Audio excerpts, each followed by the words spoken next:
नमस्कार, मी नेहा खान. आपण पाहत आहात महाराष्ट्र जनशक्ती न्यूज चॅनल. राज्याचे कॅबिनेट मंत्री अतुल सावे आणि खासदार भागवत कराड यांच्या नेतृत्वात छत्रपती संभाजीनगर शहरातील पूर्व मतदारसंघातील शिवसेना उद्धव ठाकरे गटातील सर्व पदाधिकारी आणि कार्यकर्ते यांनी मुंबई येथे भारतीय जनता पार्टीमध्ये जाहीर प्रवेश केला. त्याबद्दल भाजपा प्रदेश महामंत्री तथा मराठवाडा प्रमुख संजय केनेकर यांनी अभिनंदन करून कौतुक केले.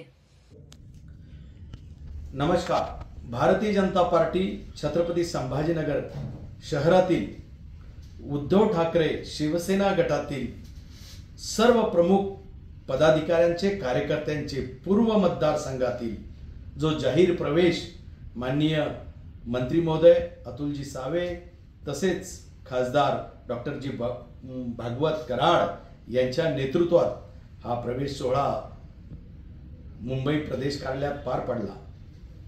मी या निमित्तानं प्रदेशाचा भारतीय जनता पार्टीचा महामंत्री तसाच मराठवाड्याचा भारतीय जनता पार्टीचा प्रमुख या नात्याने मी या दोन्ही नेत्यांचं अभिनंदन करतो. विशेषतः परिश्रमपूर्वक या दोन्ही नेत्यांच्या नेतृत्वात हा सोहळा प्रवेश सोहळा पार पाडणाऱ्या छत्रपती संभाजीनगर शहराच्या अध्यक्षांचंही मी कौतुक करतो आणि अभिनंदन करतो. जय हिंद, जय महाराष्ट्र. प्रजासत्ताक दिन सोहळ्याच्या पूर्वतयारीचा आढावा घेण्यासाठी विभागीय आयुक्त कार्यालयाच्या सभागृहात विभागीय आयुक्त दिलीप गावडे यांच्या अध्यक्षतेखाली बैठक पार पडली. प्रजासत्ताक दिनानिमित्त मुख्य शासकीय ध्वजारोहण सोहळा 26 जानेवारी रोजी सकाळी 9:15 वाजता देवगिरी मैदान पोलीस आयुक्त कार्यालय येथे आयोजित करण्यात आला आहे. मुख्य ध्वजारोहण समारंभासाठी सर्व यंत्रणांनी समन्वय ठेवून जबाबदारी पार पाडावी असे निर्देश विभागीय आयुक्त दिलीप गावडे यांनी आज येथे दिले. प्रजासत्ताक दिन सोहळ्याच्या पूर्वतयारीचा आढावा घेण्यासाठी विभागीय आयुक्त कार्यालयाच्या सभागृहात विभागीय आयुक्त गावडे यांच्या अध्यक्षतेखाली बैठक झाली. त्यावेळी ते बोलत होते. जिल्हा परिषदेचे मुख्य कार्यकारी अधिकारी विकास मीना, सामान्य प्रशासन विभागाचे उपायुक्त अरविंद लोखंडे, तहसीलदार अरुण पावडे, नायब तहसीलदार गजानन नांदगावकर यांच्यासह महसूल, पोलीस, महापालिका, सार्वजनिक बांधकाम विभाग, जिल्हा परिषद, शिक्षण विभाग, माहिती व जनसंपर्क आदीसह विविध कार्यालयाचे अधिकारी यावेळी उपस्थित होते. रमेश गिरीच्या मारेकऱ्यांना कठोर शिक्षा द्या, न्याय न मिळाल्यास आंदोलनाचा इशारा महादशनाम गोसावी समाजातर्फे देण्यात आला आहे. आज विभागीय आयुक्त कार्यालय औरंगाबाद छत्रपती संभाजीनगर या ठिकाणी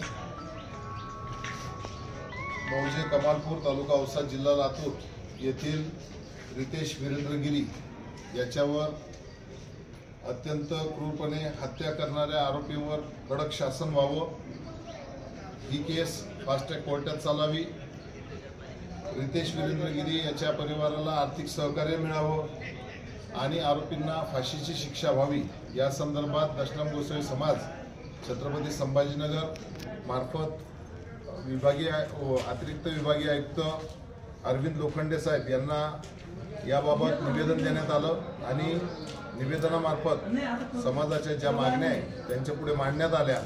त्यांनी यावर सकारात्मक प्रतिसाद दिला आणि लवकरात लवकर यावर कार्यवाही करण्याचे आदेशित केले आहे.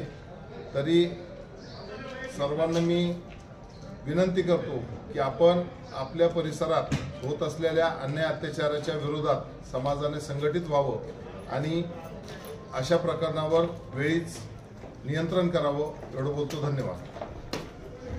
मालमत्ता कार्डवर बँक संबंधित मालकास अर्थसहाय्य देता येते. त्यातून ग्रामीण भागातील लोक आपल्या व्यवसायासाठी कर्ज घेऊ शकतात असे निर्देश जिल्हाधिकारी दिलीप स्वामी यांनी आज बँक अधिकाऱ्यांना दिली आहे. स्वामित्व योजनेअंतर्गत देण्यात आलेल्या मालमत्ता कार्डवर बँक संबंधित मालकास अर्थसहाय्य देता येते. त्यातून ग्रामीण भागातील लोक आपल्या व्यवसायासाठी कर्ज घेऊ शकतात. याबाबत बँकांनी अंमलबजावणी करावी. मालमत्ता कार्ड हे वैध दस्तऐवज आहे असे निर्देश जिल्हाधिकारी दिलीप स्वामी यांनी आज बँक अधिकाऱ्यांना दिले. जिल्हा नियोजन समिती सभागृहात आज जिल्हा सल्लागार व समन्वय समितीची बैठक पार पडली.